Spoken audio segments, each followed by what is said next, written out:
issued a severe thunderstorm warning for southeastern Champaign County, northern Douglas County, until 2:15 p.m.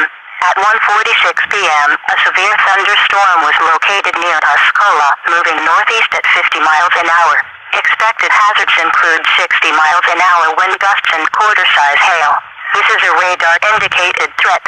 The following impacts are expected. Hail damage to vehicles is expected. Expect wind damage to roofs, siding, and trees.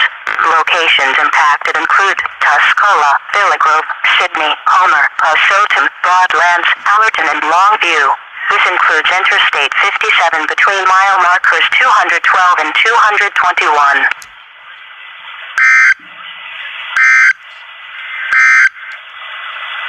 You are listening to NOAA Weather Radio. All hazards.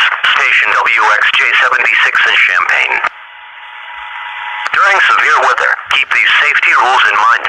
Move.